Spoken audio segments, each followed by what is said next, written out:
Welcome back to Web3 Ready, where we educate you and onboard you into Web3. I'm here today with Dr. Bitcoin, aka, can I dox you? Yeah. Mark Hopkins. And we're going to be talking about a couple of topics today. Current crypto market. Jamie Dimon, is that how you say his name? That's how you say his name as of now. Is a scammer. And Google might destroy ChatGPT. Stay tuned. Web3 is changing. The largest ticket seller in the world. What's Tesla? Elon Musk just changed Twitter logo.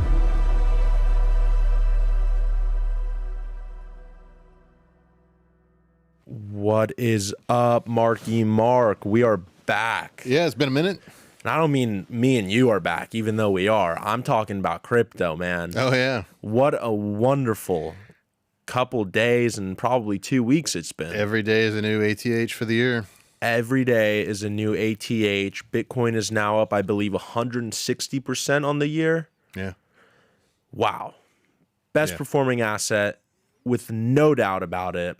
And it's awesome to see like the sentiment completely shifting in crypto. I mean, they're still trying. I mean, I think it was Wall Street Journal or IDB Daily that posted a chart of the last three, basically a crypto is dead thing that came out today. It shows it from the ATH to today, where basically it's like down $15,000. Unbelievable. Like, come on, guys, really? Yeah. So, I've been feeling like just the environment around crypto has completely changed, right? People are super bullish. There's really positive sentiment, and you can start to see the amount of people who are building on the blockchain and the types of products that are starting to kind of arise have definitely changed. I think right now is the time, if you're looking for what to invest in, or if you're looking for what to play with, or what technologies to start adopting in the Web3 crypto space, obviously pay attention to the new stuff that's starting up because of what's excited, but pay closer attention to what's been building for the last 2 years in the down market, because those are the ones that are actually ready to scale with the bull. I totally agree. So what are your key takeaways from the changing sentiment in the market? It seems like we were almost in the bull run if we are already not. What are your key takeaways so far? Well, I mean, so somebody, I won't say who, although by just saying that much will probably, it'll probably dox one of our hosts here on the merge is asked, should I liquidate now? Right. Unbelievable. And well, I mean, it's reasonable to think that maybe, okay, it's gone from essentially, I think it bottomed at 7 or 9 or something like that back during the FTX trial. Yeah. And it's now over 45. It's a reasonable question to ask. Yeah. That's a major delta.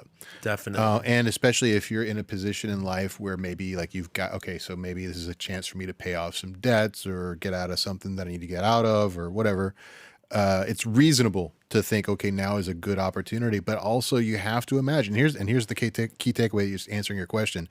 You've got reportedly over $1 trillion worth of capital that is about to enter the market under the guise of the ETFs. That for the people in the back? $1 trillion, not a billion, not a million, $1 trillion. And $1 trillion entering the market does not mean that the market cap of Bitcoin goes up by $1 trillion.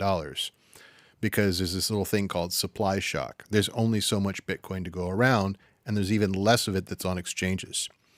Most of these exchanges, as we have seen from the S1s, most of these ETFs, that we've seen from the S1s, are using Coinbase for acquisition and custody of crypto.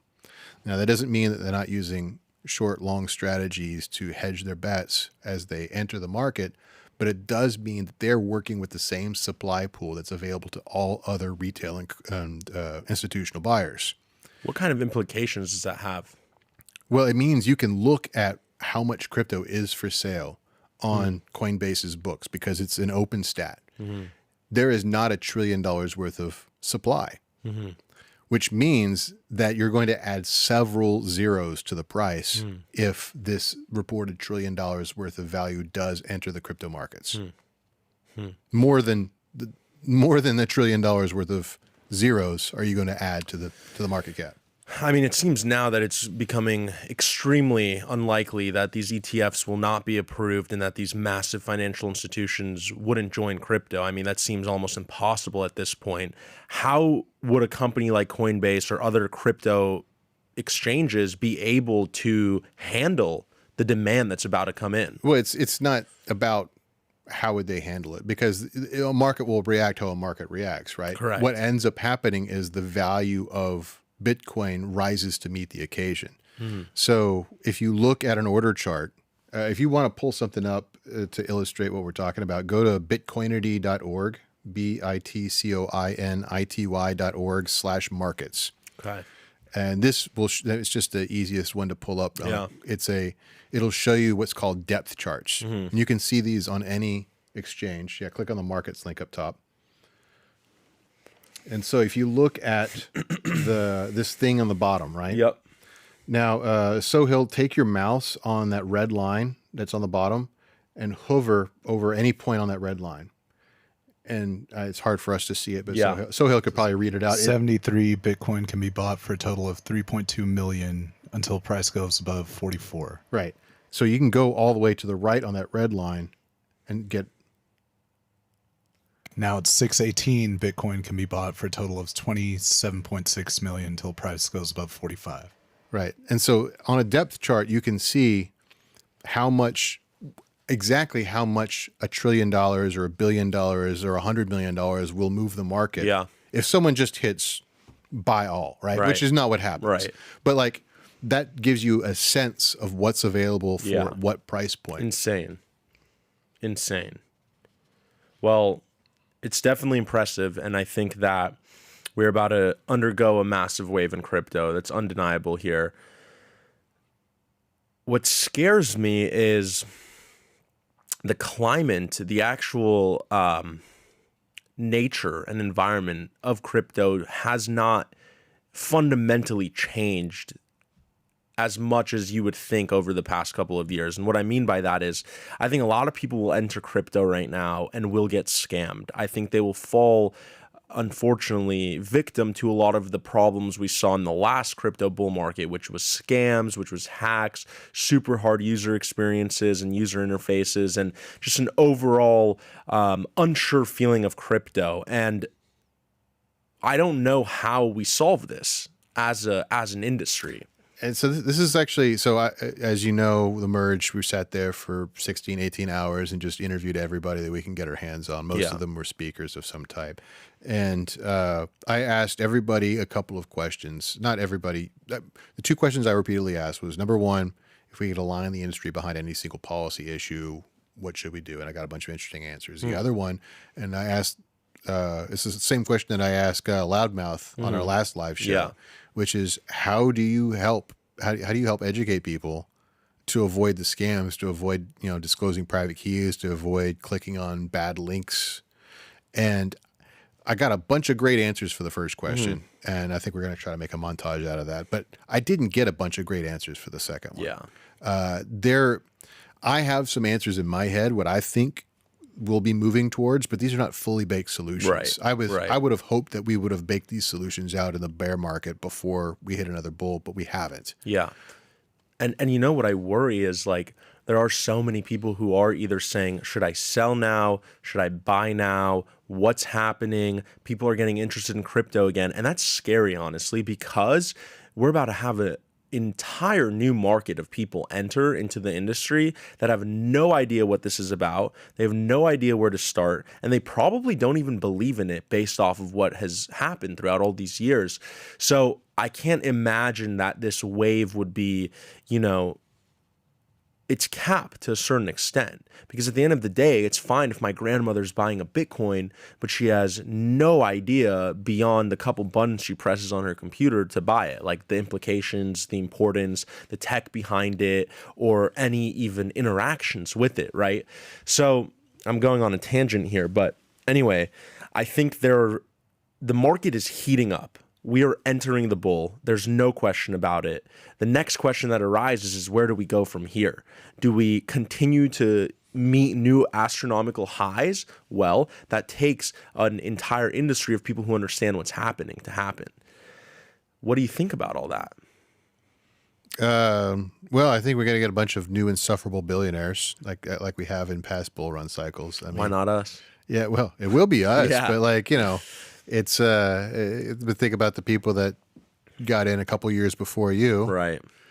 and some of us neckbeards are not all warm, fuzzy, happy, well socialized animals. Some of us are Luke Dash Jr. Yeah. You've seen the stuff with him this week, right? No. So he's core. You know who he is? Core Bitcoin code contributor. What was his name? Luke Dash Jr. Dash Jr. He's one of the earliest people Mm-hmm. in the Bitcoin core code contributing people who is still on the core team. Mm-hmm. He started a new Bitcoin mining pool called Ocean Pool, Oh, I have seen Ocean Pool. and it's What is it? It's a node. So you know how ordinals are like the NFTs of Bitcoin, Right. And there's a big schism between the maxis and the Bitcoiners, who some of them want NFTs on Bitcoin, and some of them don't. Right. He represents the don't side. That don't want ordinals. Don't want ordinals, Okay. and so Ocean is a mining pool that whenever they win a block, they will not. They'll take all transactions unless there's an ordinal in that, and they'll leave those ordinals behind. They'll take everything but ordinals. Wow. But how is it integrated into? Okay, so let's take a step back. Okay, We're talking about ocean mining here, or ocean blockchain. it's a mining Ocean pool. mining. Okay. So we're talking about ocean mining here. It sounds like there's some rife in the Bitcoin community. Let's explain that, and then let's explain the implications of this ocean mining. Okay, so Bitcoin maximalism is the idea that Bitcoin is a store of value, and it is the only valid application for blockchain technology. All this other DeFi stuff, NFTs, all this other stuff is some kind of a scam. Yeah. That's not the dominant thought for Bitcoiners, but it's definitely a very prevalent thought, right? You will run into those people at any Bitcoin-centered conference if you go to. Not just the Maxi conferences. They're called Bitcoin maximalists. Yeah. Then Bitcoiners themselves or other blockchain or DeFi people are more liberal in how they think decentralized technologies can be applied. Up until very recently, you couldn't do a ton of advanced stuff that wasn't just store of value and transactions on the Bitcoin network. But there's this new method of coloring coins that harkens back to some of the stuff that Jimmy Song worked on about 10 years ago, called ordinals, which allows you to store artwork on chain. This has the natural implication of raising transaction fees on the Bitcoin network and also polluting the block space. Ironically, or maybe surprising to you, I actually side closer.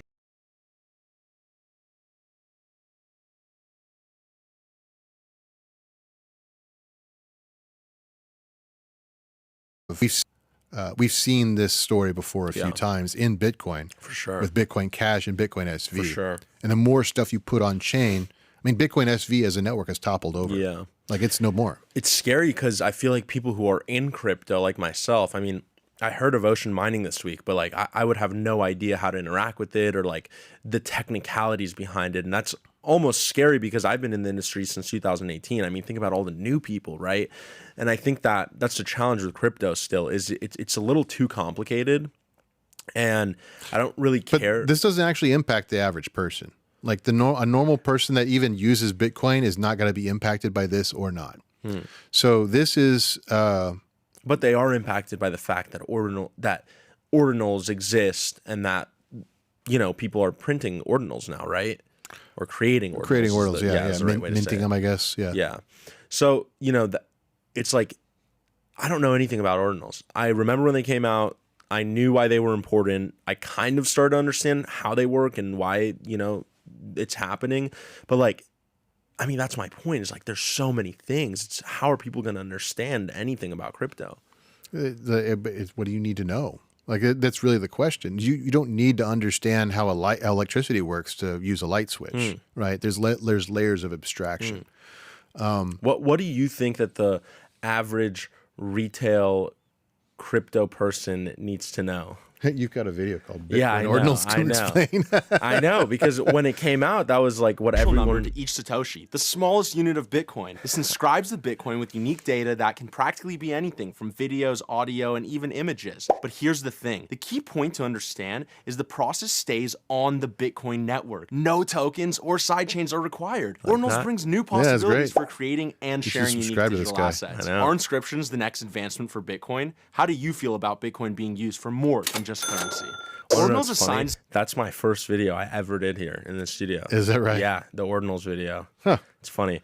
Anyway, I guess just, looking into the future of the industry and how we're about to onboard so many new people, I'm just so concerned with my lack of knowledge of everything and how much time I spend. It's like, what are the new people going to do? And how does that impact the industry overall, Well, it's like the internet. It is. It literally is. And so many people have made that comparison, But look at how the internet has evolved. Most people do not create protocols or work at a protocol level on the internet.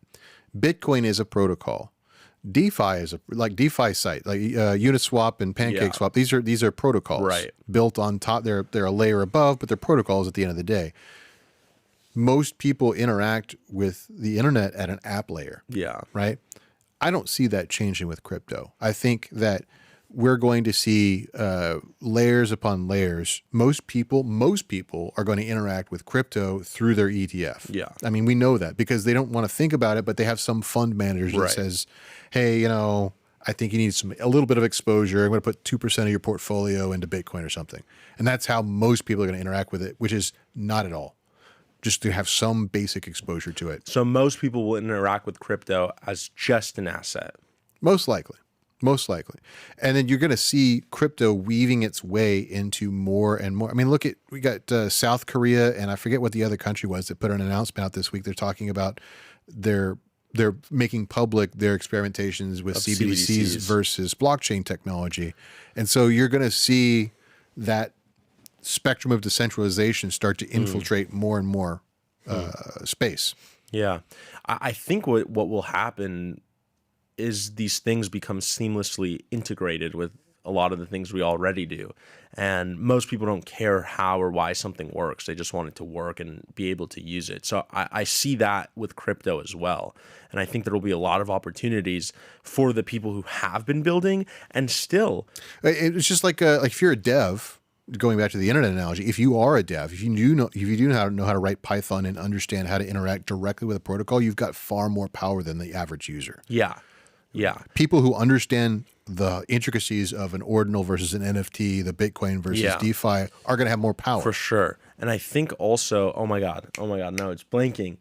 I was going to say that I just think there's a lot of opportunity in crypto still. Yeah. I think that, somebody texted me yesterday. He's like, what's going on with crypto? Do I sell? Like, no, do not sell your crypto right now. The market is just starting. We're going so much further than this. So, it's wild, man. So many people just slept on crypto and were like, this is a scam. Like, oh, are you still doing that crypto thing? Well, guess what? You're doing that crypto thing now too. That's right. Speaking of people doing that crypto thing, but still call it a scam. Oh my God, this clown. Yes. I know who it is. Yeah, Jamie freaking Dimon. The CEO of JP Morgan. Yeah. I mean, JP Morgan himself would be disappointed at this man. Yeah. So this clown decides to testify in Congress today to Warren publicly, live on television, saying that crypto is a scam. It's for bad players, bad actors. Let's show the clip. Can't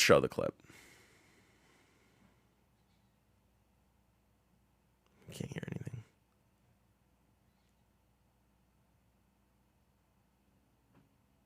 Okay. 1 second. We're having some technical difficulties. Sohail, I do not believe it's you. I had that same problem. Oh, really? Yeah. Okay. I thought it was just me, but any case, I can explain it. So basically, the CEO of JP Morgan went and testified to Congress today saying that Bitcoin and crypto is for scammers. It's for people who are using it for money laundering and crimes and a bunch of baloney. Meanwhile, his company, JP Morgan, has a platform for crypto tokenization. Crypto tokenization. Basically, their company, JP Morgan, has a platform called Onyx that allows people to tokenize crypto. And what that means is basically they can tokenize different assets and do it through the means of crypto tokens. And it's mind-boggling how they have the largest institutional and probably retail-facing. I don't even know. Can retail people use it? I don't know if they can. I know they can on Fidelity. I don't know if they can on JP Morgan. So JP Morgan has the biggest platform for tokenized crypto. And the CEO of JP Morgan went to testify in Congress today saying that crypto is a scam and that it's not for to mention people. JP Coin, which is itself a cryptocurrency, which is in active use. They were just boasting about how they transacted over like $1 trillion or something interbank using cryptocurrency technology. And honestly, I like their platform. I think Onyx is a great platform. It allows, it is an actual use case of crypto, and they're executing well on it because they have the means to. And it's just crazy to see how their CEO is going in front of Congress and saying these heinous, unholy things. Yeah. Truly. I mean, it doesn't get worse than this guy. Yeah. And what's funny is he's in cahoots with all these people. Yeah. Like, did Congress tell him beforehand to say this? Because 1 + 1 is not equaling 2 in this scenario. No. Here, Sohail, I'm giving you a new link. This one will work. Okay. Yeah, that video has no audio. But How do you say his name? Jamie Dimon? Jamie Dimon, yeah. He goes, I've always been deeply opposed to crypto, Bitcoin, etc. If I were the government, I would close it down. Jamie Dimon is an unholy man, and he should be shamed for his hatred and horrible actions towards the industry. Criminals, drug traffickers, anti-money laundering, tax avoidance, and that is a use case. Because Tax it avoidance? is somewhat anonymous, not fully, and because you can move money instantaneously, and because it doesn't go through, as you mentioned, all these systems have built up over many years, know your customer, sanctions, OFAC, they can bypass all of that. If I was the government, I'd close it down. Oh my God. You want to know what's I've funny always about been- this clip? Jamie Dimon said on camera, if I was the government, I would close down the crypto industry. Do you know that JP Morgan has paid $39 billion of fines for the exact same things he's talking about right now? I mean, the thing that I posted, 39 billion, the most recent one being $1 billion fine. Look at the guy sitting next to him. he's just the Look at face the guy. on He's this like, guy. what are you talking about? That you should screenshot that, honestly. That is hilarious. When your CEO starts going off. Unbelievable. I mean, yeah, honestly, we've met, the guy Tyrone, who's the head of the Onyx platform, and I can't imagine, like, how do you respond to that? The CEO of the biggest bank in the world is saying these things when they're not only untrue, but they are doing things within the crypto industry, Yeah.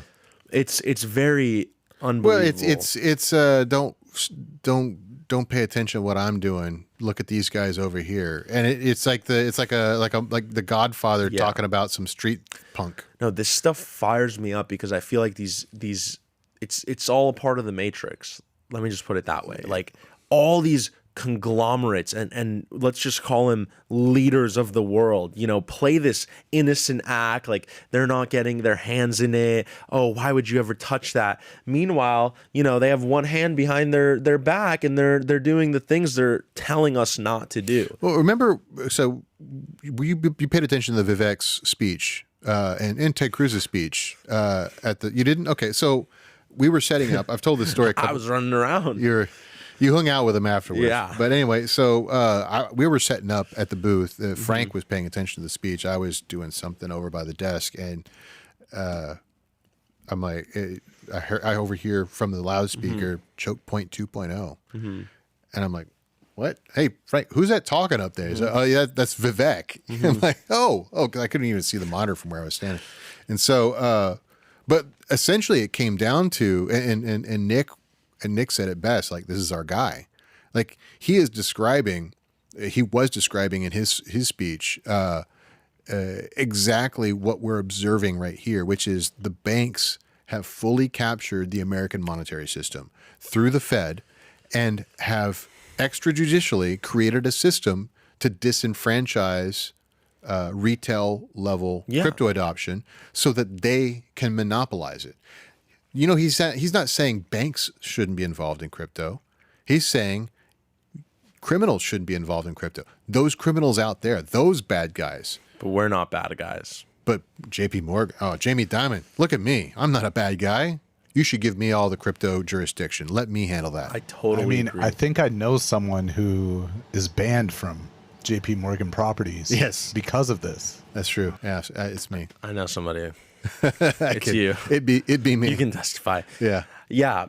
I think it's crazy the amount of manipulation that these people are, capable of. And what's crazy is they talk about crypto being a scam, this and that, but they are literally the scammers. They are the ones scamming people out of generational wealth. Right.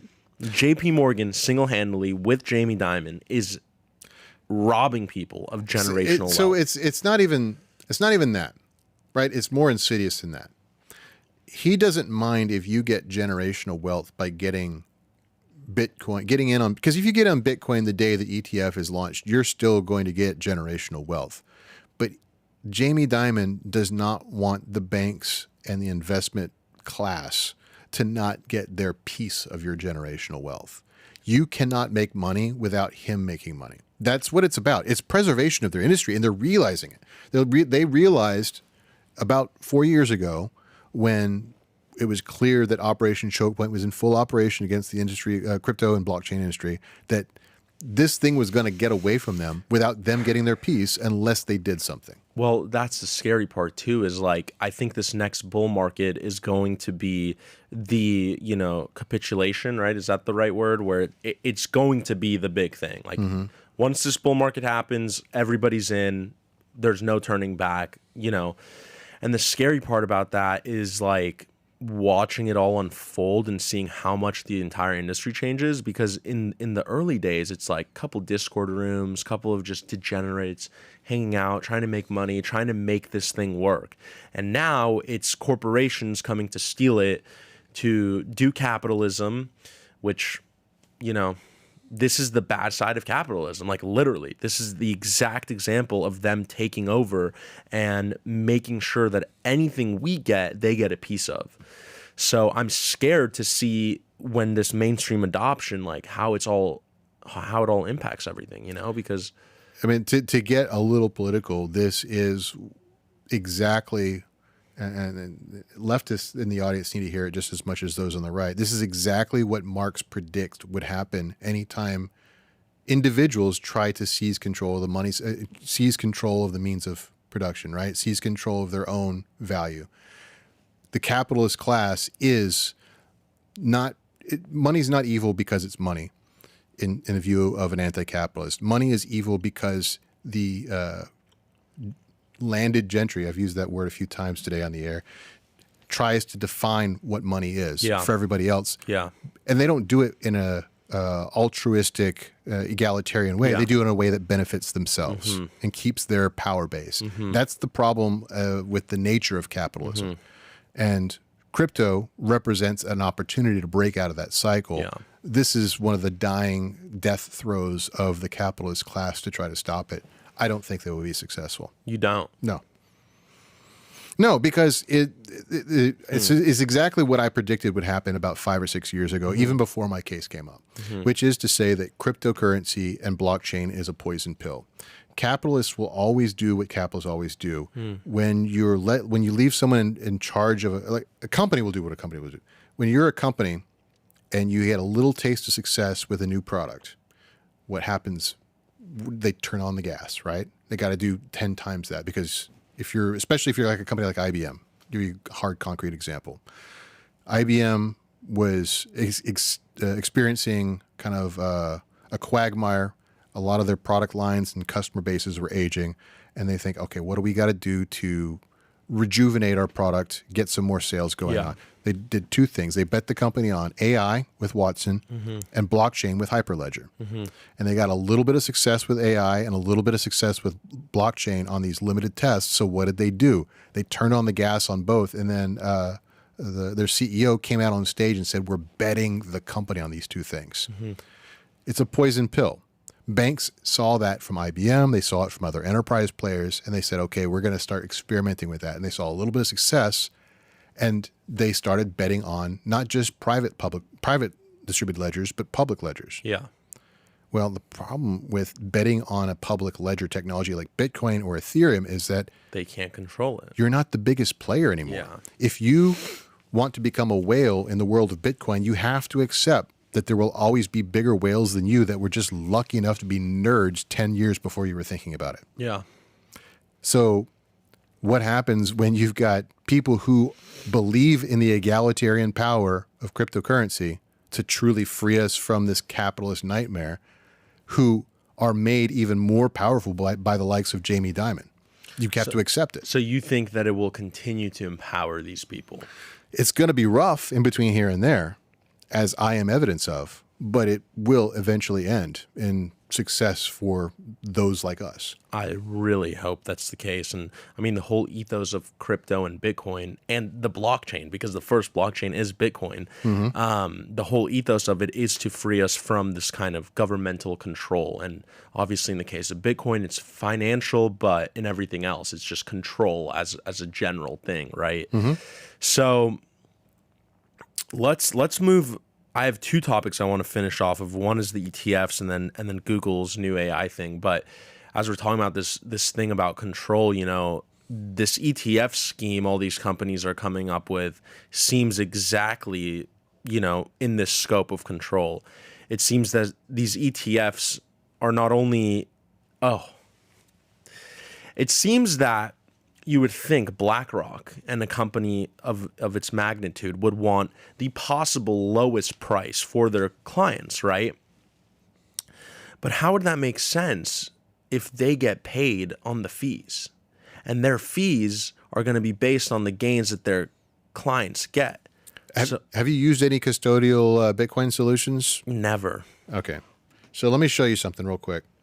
I have this neobank service that I use called Current. Okay. It's one of the only ways that I can, with a bank account, directly interact with buying crypto, given my criminal record, right? Do you have that Bitcoinity site still pulled up on one of those tabs, Sohail? One side. Okay. So while he's pulling that up, you can he'll tell you what the actual price of Bitcoin is based off of like Bitfinex or whichever one's up there. The price in my app to purchase is going to have an ARB amount of probably about 1 or 2%. I can buy Bitcoin for zero fees within my app for $44,871. On Bitcoinity, it's $43,830. So there's almost a $1,000 difference. Wow. The Ethereum has about $100 difference. It's about 1%. Yeah. This is what I expect to happen. It's not that they're going to charge fees. It's just that their price is not going to reflect the real-time price. It's good. So how would someone, if they wanted that real-time price, how would they get that? You have to have direct exchange access. Direct exchange access, what does that mean? So you have to have an account with Coinbase or Bitfinex or any other major centralized exchange that's got a high amount of volume. Got it. So why is Coinbase not on here? It is. It used to be. Maybe their API changed or something. Probably don't want to shill Coinbase. It used to be listed as GDAX. Anyway. Interesting, yeah. Anyway, yeah. Crazy. I mean, I'm just scared. Like, the bull market's here. We're back, baby. But I'm scared. It's going to be different this time. Like, it's not going to be this... Well, I'm excited for the euphoria, that's for sure. But I just think there's going to be a lot of damage control necessary. I think it's going to be completely different than the 2021 bull run. Well, here's one of the technologies to look out for that could radically change this user experience problem that you're afraid of. So there are 2 EIPs out. I've bookmarked them, and I haven't done a thorough rundown on their, benefits and whatnot. But they essentially allow you to create custodial, non-custodial wallets inside of the browser without having to do public-private key management. You're just simply given a file that you can back up. Wow. So it's one-click wallet creation.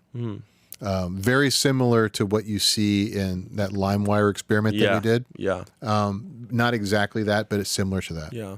That's very cool. So, the idea that you can keep track of a backup file is not a stretch for most people. Yeah. Yeah. Yeah. I mean, man, it's like, I don't know what to feel. Like, I'm excited, I'm scared, I'm nervous, I'm a little angry at certain parts of it, but I don't know, man. It's exciting to see it like come back. Like it's really here. Like, people are coming back, and I think that, I think these estimations of Bitcoin over 100,000, I think that's real. I think it will get, like, eventually in the long term. I don't know when, but like 100,000 in the next couple of months. I'm thinking, yeah. Long term, like easily half a million. Yeah, a million. A million? Yeah. Per Bitcoin. Per Bitcoin.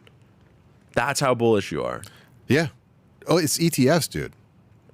So basically, if I'm buying Bitcoin at these price levels, it's fucking nothing. Right. There's I don't understand. Hold on. Let's pause. You're a real person I know. Yes. Most of the time when I see these types of things, it's on Twitter, and people are just trying to shill their bag. So let's talk about this. Right. Why do you believe Bitcoin is going to go to $1 million? So, again, there's 3 concepts here. There's 3 things that are happening all at the same time. 1, ETF approval. $1 trillion of capital over the next year moving into the market. Supposedly, these are not my numbers. These are numbers, you can Google that. These are people who are in charge of those funds saying there's $1 trillion ready to move into the market. If you take them at their word, you have to do the math, and the math means exponential S curve shooting upwards. Right? That's only one factor. Second factor, the halving, it's coming up in less than 6 months, less than like 5 or 4 months or something like that. The halving typically introduces upward price pressure because there's less Bitcoin available for purchase. The third thing, which we demonstrated here by looking at the depth charts, is you've got supply shock. Kraken, which he's on there, Bitfinex, Bitstamp, these are comparable to Coinbase in that they are some of the largest exchanges with the deepest depth on all of the crypto space. Right. And you saw how little amount of money it takes to move the price up to exorbitant numbers. Yeah. $1 trillion looking to enter the market. But that doesn't mean $1 trillion are going directly into Bitcoin. That's exactly what that means. That 1 trillion, just specifically 1 trillion, which is... Well, to Bitcoin and to Ethereum and to the crypto market, but that's not... But hold on, isn't the entire market cap of crypto right now only $1 trillion? Yeah. Which means that you're talking about not doubling the size of the market cap. Right. You're talking about 10xing it or 100xing it. Because there's a limited amount. Because of the supply. Right. Right. $1 million. When do you see that happening by? That's hard to say because I don't know how quickly these inflows are going to happen. Capital happens. But if you're talking about that type of buy pressure, there simply isn't that much supply that's going to want to leave. Yeah. That's crazy. So you're saying I shouldn't have bought sold all my Bitcoin? Yeah, absolutely. Yeah, so basically at these price levels, it's not even comparable. Right. Like $1 million Bitcoin could be a vast underestimation. Yeah. Like that's just the number I feel comfortable saying out loud. Yeah. So basically after this, I need to go buy a bunch of Bitcoin. Yeah. Always a good idea. Like, honestly, I just want to put my life savings into this. Not financial advice. Do not freaking do this, please. But, like, literally, man, I've just been reflecting the past couple of days. It's like I keep money in the bank account. Like, because I'm a true believer in this, no doubt, especially as of now. And I just have money that I'm sitting on, and I'm like, it's nice in a savings account because you always want to have cash on hand. And like, I'm a big believer of that. You always want to have some just straight up dollar bills, just cash. But at the same time, I'm like, the Fed's printing like no tomorrow, and they're not stopping. My dollar's losing value every minute. It's like crazy. We're printing like insane amounts of money every second, but that's besides the point. But I just think to myself, I'm like, why don't I just ape all of this into Bitcoin? I know it's going to work out. Like, I'll be fine. Well, it's just because you're not supposed to ape. I'm not. Dollar cost average, my friend. Dollar cost average. Right. But I think it goes against all like traditional beliefs about your financials where like, don't put all your eggs in one basket. But to me, Bitcoin is a savings account. Like, it's not, I don't see it as a risk asset. I see it as a savings account, literally, that grows. Wait, so for dollar cost averaging, what about, so I guess if you want to get into it now, should one dollar cost average and just put more money into it instead of like dumping their lump sum, like put more money into each purchase?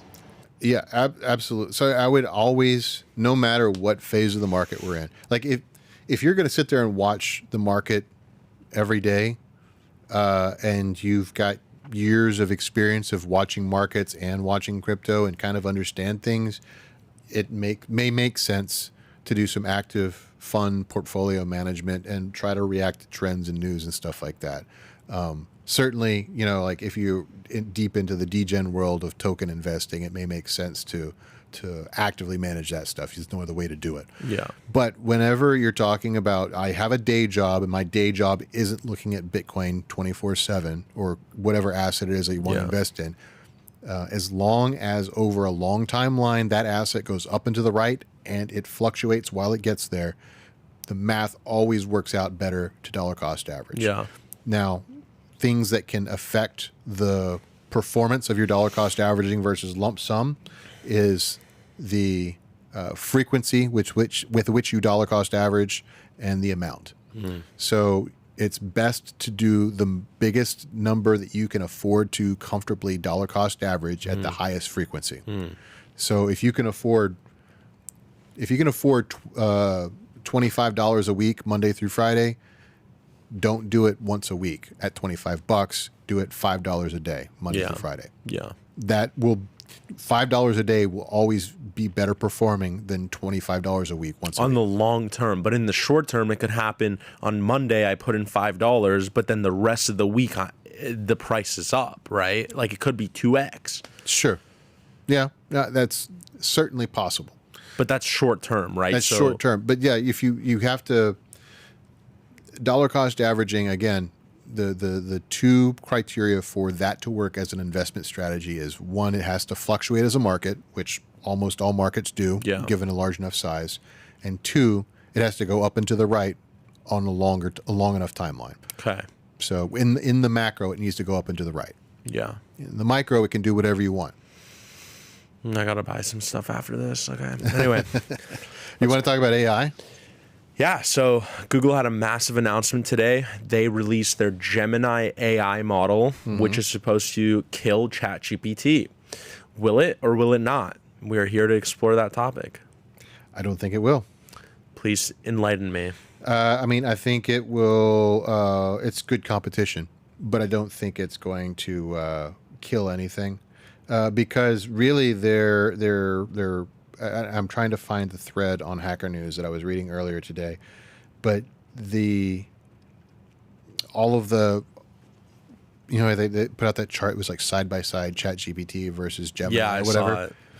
It was really just lies with statistics. Yeah. It was, yes, whenever you increase the context window, you're going to get better answers, but your performance suffers. There's basically all they did was they adjust the dials and levers on Bard to get better quality answers, but also you're not going to be able to have in-depth conversations because the because of the different ways that Yeah. it gets very technical and complicated. But just the number of tokens you're able to have in a total query versus the context window. So they're trading more.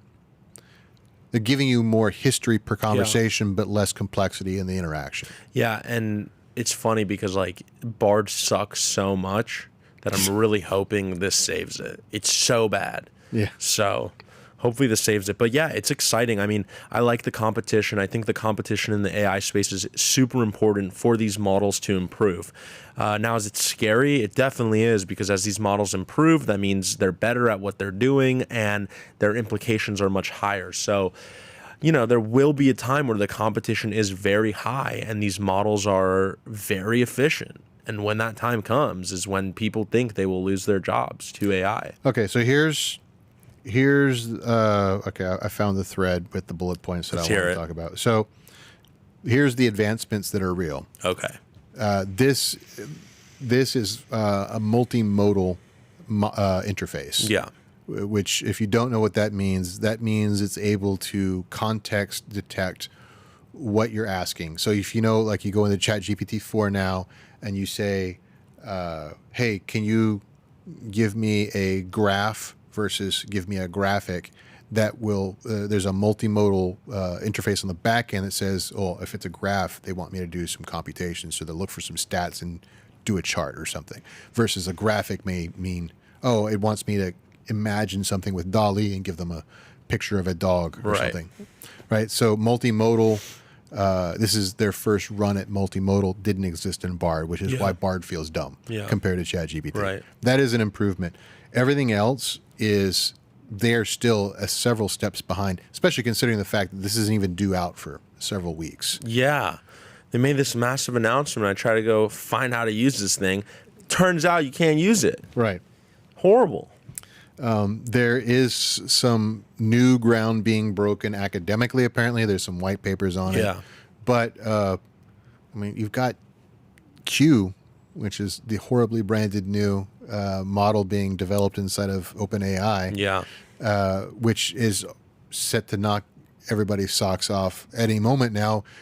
Apparently was part of what led to Sam Altman being ousted from the company. Right. It was so scary good. That was funny. Yeah. That was funny. That was a crazy weekend. You know who reminds me of Sam Altman? Who's that? Vivek Ramaswamy. Okay. Go deeper on that for me. You know, because I know what your feelings are about something Sam. about like just being too good to be true, where you're like saying all these things and it just sounds like you are the man. Like everyone knows it's him. But there's just something under the surface that's like, how? How are you going to be different than everybody else who says the same things that you say? You know? This is true. I get what you're saying there, because with Vivek, like Nick Carter, I mean, I go back to that interview. He said, this is our guy. Like he literally... Nick Carter saying this is our guy. Someone is their guy is a big statement. Yeah. And like, you know, he... in his speech, you should go watch it. You'll be shocked. It's like the first time I heard Ted Cruz talk about Bitcoin mining. You know what I'm saying? Like I was shocked. Yeah. Like this is the guy that went to Cancun in the winter, tone deaf, got in so much trouble over that. So many faux pas with this guy, but he's sitting there spitting facts when it comes to Bitcoin mining and energy, right? And to hear basically a political frontrunner for the presidency is basically talking like one of us. I mean, listen, the guy's educated. Yeah. I think he went to Yale and Harvard or Stanford. I mean, genius, right? So I don't expect anything less. What turns me off is when you start believing this guy is just him. Like, I think there could be a him, but it's always like, it sounds too good to be true. I mean, I like Vivek. I think he's super well spoken. So you're saying like he's a manufactured pop star, like in Sync or something like that. He's got a team behind him making him better. I think he's saying everything he's supposed to be saying, but when push comes to shove and he's going to need to make a decision, he's not going to make the decision he said he's going to make. You think? I don't think he's going to do the right thing. I mean, when does any human being do the right thing at that level? Like, you're telling me there's something so groundbreaking that OpenAI is working on, and that Sam Altman, our fearless leader, is not going to, in some way, shape, or form, even 0.0001% abuse his abilities and authority at that level, I mean, that would be ignorant to think. Right. And for people to go out publicly saying, I want regulation for AI because we need to protect it. I mean, that's the abuse right there. That's the abuse right we've, there. We've uncovered the conspiracy. He wants to control the market. He wants it. And I think with Vivek, it's like he's talking so much about anti-corporations, anti-government, anti-this and that. The guy is a pharmaceutical entrepreneur, right. Pharmaceutical tech. Right. As we know, Big Pharma controls this fucking world, basically. So you're telling me the guy who made his name from pharmaceutical technology is not going to support Big Pharma? And I think publicly he probably is I don't know. He's probably opposed Big Pharma, right? Yeah, actually, this is one of the things you should talk to Frank about it because he's familiar with his PBM stuff. Right. So, but yeah. I mean, that's my point. It's like he's saying, I don't know what he's actually saying. Sohail can maybe find it in time, but like, let's just imagine he's probably saying right now, if I had to guess, that he's against Big Pharma. Right. But that's bullshit because his name is based off Big Pharma. Right. Yeah. And that's what I mean with Sam Altman too. That's the comparison where I see them being the same. Like, you're telling me this guy's telling the government he wants them to stop him from doing what he's doing right now? Did anyone know who Sam Altman was before OpenAI? Well, WorldCoin people knew, but... Make Martin Schreckle the pharma bro. Oh, great. Thought Mark might like this. Yeah. I got to call Martin up and see what he thinks of that. Yeah, so... You know, it's scary, man. The world's a scary place, but that's not what we're here to talk about. We are here to talk about crypto education and Web3 onboarding. Well, I mean, I do think, just to button up that conversation, with Vivek anyway, is to say that it's an interesting set of scenarios that could put him, he could be the next guy. And honestly, I would be really happy if he was. Like, I would. Well, as compared to the other options, as compared to the other options, oh my God. Like, yeah. I mean, listen. But there's a plausible set of scenarios that could unfurl to let him be the next president. Yeah. And I guess I don't trust any politician. Same. I'm not a huge fan of the government in general for obvious reasons. But I would say that, he would be I think one of the least harmful options as a president. I don't disagree. And, I heard him speak, like, in certain snippets, and the guy is really well spoken. And I'm not talking about him on stage. I'm talking him in general, conversation with people when people are bombarding him with questions. He does not mess up. He does not stutter. He does not say he does not mess up. And I think when you have a person that intelligent and that well spoken, it's a very powerful thing. Yeah. Nick had remarked on that as well. Like his lack of vocal prevaricational affectations. Yeah. So anyway, this was a great show. Yeah, that's scary. Yeah, it is. Real quick, have y'all heard of the other competitor? What's it called? I think like Baby Gronk GPT or something. Baby Gronk GPT. Grok. Baby Gronk GPT is some shitcoin you must have found in the depths of Telegram, because that is not the name. The name is Grok, and we have heard of it. We should launch Baby Gronk GPT. I am working on getting access to it. Do you have access to it? I do not. Jim paid money to possibly have access to it. He still didn't have access to it. I just paid money as well. As of an hour ago, I have signed up for X Premium Plus. X Premium Plus. Not Premium, but Premium Plus. Nice. Do you get another check mark for that? A nice $16 a month. Jesus. Which is unfreaking real. I am now paying $20 for OpenAI a month. These are my only subscriptions, by the way. I do not believe in subscriptions. I think some of them are useful, obviously, but I try to minimize that. So I pay for OpenAI, and now I pay for this. Wow. And I just did as of an hour ago, so I'm hoping by tomorrow morning I get Grok access. But we all know that will not happen. But Grok, I've heard some very powerful things. Really? I've heard some really, really good things. I have heard particularly on the content side, it's amazing, which is just perfect for us. But yeah, I heard it's connected to real-time data. It does a really good job at interpreting things and coming out with good answers to prompts, and particularly on Twitter and content, I've heard it's absolutely like a 10x your profile. So Really? yeah. I mean, I have been guarded about my thoughts on this, because the last time we had an AI, a generative chatbot model AI, trained on Twitter data, remember? Do you remember what story? Do you know what story I'm going with? No. So Microsoft launched one. This would have been about 4 or 5 years ago. What was it called? That's a great question. I forget the name of it. I just remember it was a Microsoft project. I think everybody just derisively called it Clippy, but that's not what it was Clippy. called. It became a radicalized... Clippy. Oh my God, it's actually called Clippy. No. This is that's not what it was. Why the ghost of Clippy Hans? Just look the Microsoft Twitter racist AI. Wow, It became a raging racist within about 2 days of interacting with Twitter users. Wait, I think I have seen this. Tay, that's what it was. Tay. Horrible. Social media is honestly just horrible. 16 hours. See, I after was wrong. launch, I was that's giving it too insane. much credit. 16 hours it became a racist. Wow. That is heinous. Yeah. People are wild. Human beings are terrible. like So, but this is what I'm saying. Like, Grok is going to be out of the box racist. I guess you really do have a point here. I mean, I don't think it was trained on It was trained on Twitter data. all of it. Probably other stuff too. There's no way the intelligent ruler did that. But that was the whole value prop of why he thought he was going to have a great AI, is because That's he's got so access dumb. to Twitter. That's so dumb. He knows how horrible Twitter and how heinous Twitter is. Like, whatever. Yeah, especially now, my real-time God. access to X. Oh my God. Horrible. It's horrible. No offense. I know y'all, like, there's a small niche of okay people on there, but Don't worry. My feelings are not hurt. Well, Web3 is like the last reason why I'm on.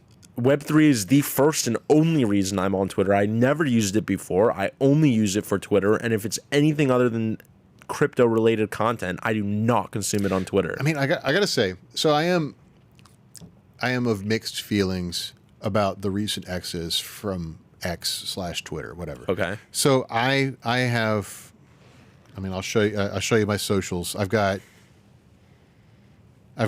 Friend Tech, which I'm exiting, by the way. About X, time. Instagram, LinkedIn for obvious professional reasons, Threads, and Mastodon. Right. The best beneficiary of the exodus from X has been Mastodon. My Mastodon feed is all the good stuff that I remember from 2006 to 2010. On Twitter, right? Everything from 2009 to like 3 years ago that made Twitter insufferable, it's all found its way over to Threads. God, that godforsaken app. Right. I didn't even remember that existed. So like if I log into Threads now, it's just like you would log into Twitter and Facebook too, to a certain extent, and you log in and you go, oh, here's a bunch of uneducated people who don't know what the issues are arguing about politics. Yeah. It's all Threads. Yeah. That's what Threads is. Yeah. It's just people yelling at each other, just like on Facebook. And what Twitter used to be, all those people with the opposing viewpoints have left Twitter. Yeah. So now Twitter is basically just niche communities. It actually is a better experience as long as you're not in the racist bubble of whatever those people are doing. Yeah. Oh my God. Yeah. Twitter's a mess. I have like a love-hate relationship with it. I used to really love it, but like my feed is horrible. I see like shitty content that is not like I'm not interested in, and there's no way to change it. Like I try to, press the not interested buttons and whatever, but Mute keywords. I have. That's always. I have. So mute. So right now you have to mute keywords related to whatever the big thing is in mainstream news. So right now, I've muted every keyword that has anything to do with the Mideast conflict. During the 2016 Trump presidency era, I muted Trump, President, QAnon, like all those, just because you get both sides muted when you take because both sides are using those keywords, right? The anti-Trump people and the pro-Trump people were still saying the word Trump, right? So you mute that word, you don't hear any of the debate. Yeah. So excessive keyword muting. That's the only key to any of these social networks working. Technology's so interesting, man. Yeah. Human beings are even more interesting, though. Well, that is an end for our show today. Thank you so much for joining us. We hope you learned something and hopefully got 1% more onboarded into Web3. And until next time, Mark and Mark are out.